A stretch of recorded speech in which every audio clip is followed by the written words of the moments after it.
Hello students, so welcome to the digital पाठशाला KML and I hope you all will be nice. So आज की video में हम बात करेंगे बहुत इंपॉर्टेंट पोएम के बारे में और इस पोएम का नाम है मिस्ट्री ऑफ टॉकिंग फैन, जो कि क्लास 7th इंग्लिश NCERT की पोएम है।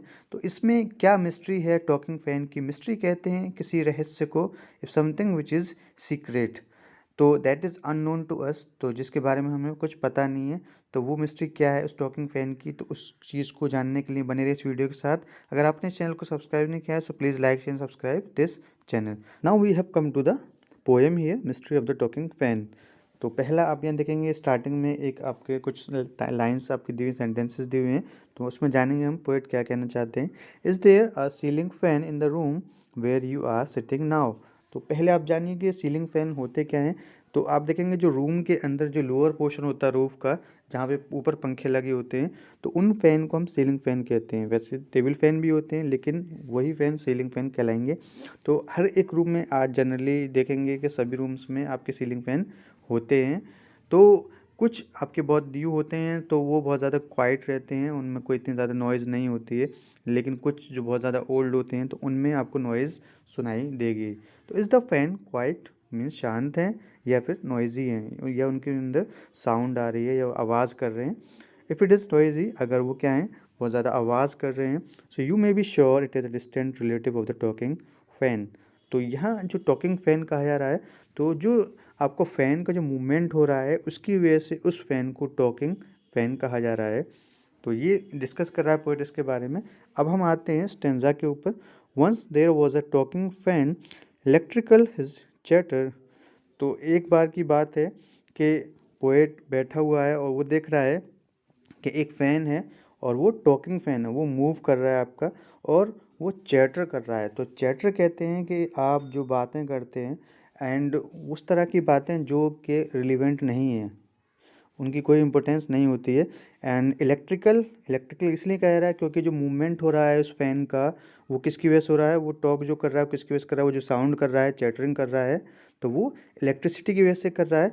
तो उसकी जो टॉकिंग है आपका, वो जो मोड है कम्युनिकेशन का, वो कैसा है, इलेक्ट्रिकल है। तो ये यहाँ पे पोएट कहना चाहता है, I could not quite here what he said. तो ये एक नॉन लिविंग थिंग है आपका, तो हम इसकी जो आपकी लैंग्वेज है, उसकी जो कम्युनिकेशन का वे है, वो हम नहीं समझ पा रहे हैं। तो पोएट यहाँ पे कंफ्यूज है कि उसने क्या कहा, मैं समझ नहीं सका कि that what it wants to tell, and I hope it does not matter. तो क्योंकि वो एक ह्यूमन बीइंग नहीं है तो उसको कोई फूड की भी रिक्वायरमेंट नहीं है या बाकी और चीज़ों की कोई ऐसी रिक्वायरमेंट नहीं है जिसको मैं फुलफ़िल करूं। तो मेरे लिए कोई इतना ज़्यादा इस चीज़ का मैटर नहीं करता, मेरे लिए ये ज़्यादा मायने नहीं रखती है, मैटर नहीं रखती है। इसका मतलब ये हुआ because one day somebody oiled his little whirling motor. तो आप जानते हैं क्योंकि ये आपका एक इलेक्ट्रिकल इंस्ट्रूमेंट है, तो इसमें क्या है कि एक मोटर होती है जिसकी वजह से वो पंखा जो है, इसके जो जो ब्लेड्स हैं, जो इसको टॉकिंग फ़ैन कहा जा रहा है, तो वो मूव कर रहे हैं किसकी वजह से, मोटर की वजह से। वो विरलिंग कर रही है, वो मूव कर रही है आपका। तो वो छोटी सी मोटर उसमें लगी हुई है, क्योंकि ये भी एक मशीन ही कहलाएगी जो आपका फ़ैन है। तो उसको क्या कर दिया गया है आपका, एक दिन क्या होता है, वन डे समबडी, कोई इसको ऑयल कर देता है, उसमें ऑयल डाल देता है उस मोटर के अंदर, जिसकी वजह से जो आवाज़ आ रही थी उसके अंदर वो क्या हो जाती है, सब ख़त्म हो जाती है। And all the mystery was spoiled. Spoiled कहते हैं मीन्स डिस्ट्रॉय, या सब चीज़ का ख़त्म हो जाना। तो वो जो आवाज़ आ रही थी उसकी जो टॉकिंग की, वो ख़त्म हो जाती है। ही रैन एज स्टिल एज वाटर।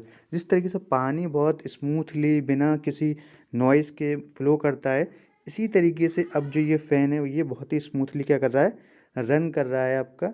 तो इसकी जो मिस्ट्री थी, जो ये कहना चाहता था, इसकी जो साउंड थी, उसकी जो नॉइज़ क्रिएट हो रही थी, वो पोएट नहीं समझ पा रहा था, वो अब क्या हो गई है, सॉल्व हो चुकी है।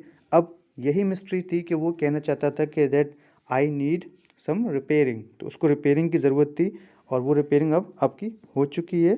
तो वो मिस्ट्री अब सॉल्व हो जाती है आपका, यही पोएट इसके अंदर कहना चाहते हैं। So I hope that you have understood this poem. So please like, share and subscribe this channel.